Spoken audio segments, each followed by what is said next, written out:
Isang maliit na nayon na napapalibutan ng mga luntiang palayan na ninirahan ng isang magsasaka na nagngangalang Mang Ramon.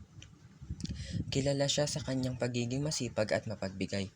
Araw-araw nagtatrabaho siya ng husto sa kanyang bukid at palaging handang tumulong sa kanyang mga kapwa magsasaka.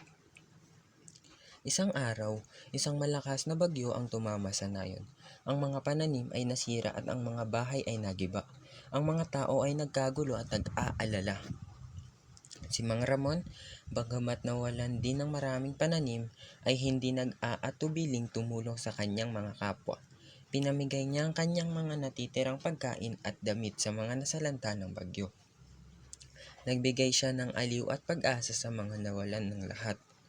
Nang matapos ang bagyo, ang mga tao ay nagulat na makita na ang bahay ni Mang Ramon ay hindi nasira. Ang kanyang mga pananim ay hindi rin naapektuhan. Paano nangyari iyon? Tanong ng mga tao. Ngumiti si Mang Ramon at sinabi, ang kabutihan ay parang isang puno. Kapag nagtanim ka ng kabutihan, ito ay lalago at magbibigay ng lilim at proteksyon sa iyo sa panahon ng bagyo. Ang mga tao ay nauunawaan ang kahulugan ng kanyang mga salita. Ang kabutihan ni Mang Ramon ay naging kanyang kalasag sa panahon ng kaguluhan. At mula noon, ang mga tao sa nayon ay nagsikap na magtanim ng kabutihan sa kanilang mga puso.